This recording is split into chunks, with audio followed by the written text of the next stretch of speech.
Hoy traigo dos historias y dos reflexiones. La primera es una historia de gallos, sueños y sueños.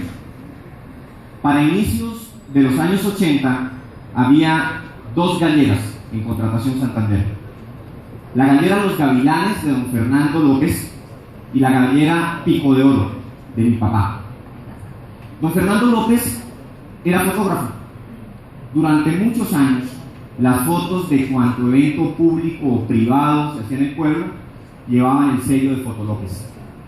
Mi papá, aunque desde los 15 años estaba trabajando en el sanatorio de Contratación, tenía bien definida su profesión.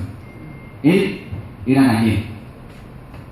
Cuenta mi mamá que cuando conoció a mi papá, él todavía usaba pantalones cortos. No había cumplido su mayoría de edad, pero ya criaba y entrenaba sus propios gallos de pelea. Mi mamá desde siempre tuvo muy claro que el otro amor de la vida de mi papá eran sus gallos finos, y contra ellos la pelea estaba perdida. La fama de los gallos de don Raúl Carreño traspasó los límites de la comarca contrateña y llegó hasta la capital santandereana en los años en los que el Club Gallístico El Porvenir era reconocido como el sitio más importante del oriente colombiano para los encuentros gallísticos. Por lo menos un fin de semana al mes, mi papá viajaba de Contratación a Bucaramanga. Ese recorrido lo hacía en la flota Cotransaravita, que salía a las 4 de la mañana de Contratación y llegaba a Bucaramanga a las 11 de la mañana. A él no le agradaba hacer ese viaje en bus, principalmente porque sentía que en ese trayecto en bus sus gallos se estresaban y llegaban en desventaja a la hora de pelear en la gallera. Pero no tenía otra alternativa, no tenía carro propio. Aunque había soñado por muchos años con tener su carro propio, y por esa razón compraba cuanta rifa de carros llegaba al pueblo, no tenía carro. El 30 de julio de 2004 murió mi padre. Murió sin cumplir ese sueño de tener una camioneta para que sus gallos viajaran cómodos hasta Bucaramanga. Para esa fecha tenía 150 animales en su criadero. No quiso aceptar que no tenía camioneta porque tenía gallos, porque criar, alimentar, entrenar a tantos animales consumía el presupuesto con el que podía comprar su camioneta. Reflexión: si quieres cumplir una meta, debes alinear tus actos con tus objetivos. De otra forma, será prácticamente imposible cumplir tu cometido.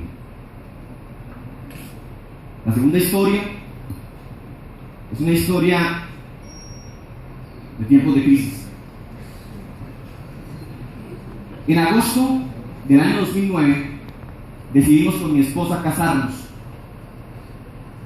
Aunque no pertenecemos a ninguna iglesia, decidimos realizar nuestra unión por el rito católico, para que algunos de nuestros familiares dejaran de preocuparse por la salvación de nuestras almas. Después de tomar 46 días de vacaciones, regresaba a campo a trabajar. En ese momento, la industria del petróleo atravesaba por una crisis similar a la que tenemos en este momento. El precio del crudo ese día que yo regresaba a trabajar estaba en $32. La compañía para la que trabajaba ya tenía muchos de los equipos guardados en bodega, porque la crisis había hecho que las torres cayeran. Yo trabajaba por esos años en el proyecto de TTRD y tenía claro que si el precio del crudo caía por debajo de $30, seguramente ese proyecto también se podía suspender. Llegué al aeropuerto Palo Negro de Bucaramanga y me encontré con que el vuelo estaba retrasado. Era un día miércoles, y los días miércoles en Bucaramanga era común encontrarse con compañeros de la industria. Caminé un poco, y una manera y encontré un compañero que trabajaba en la misma compañía para la que yo trabajaba. Y buscando charla me acerqué y le pregunté que en cuál taladro estaba trabajando. No me dijo ni siquiera en qué taladro trabajaba. Me dijo que el taladro para el que él trabajaba ya lo habían parado y estaba en la bodega. Y a él lo estaban mandando para que sirviera de soporte en el arme de otro equipo, pero que estaba casi seguro que tan pronto terminara el arme de ese equipo, seguramente le iban a llamar a la oficina para entregarle su carta de liquidación. Yo, tratando de suavizar la charla, le dije, bueno, afortunadamente llevamos 3 años en los que nos han ido mejorando las condiciones de trabajo y se ha podido ahorrar. Él me miró así medio aburrido y me dijo, yo la verdad no he ahorrado nada.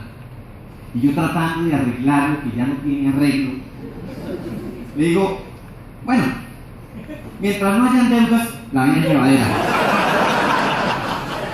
Y el hombre me dice, yo me metí en una camioneta y en una casa y estoy pagando unas cuotas altísimas.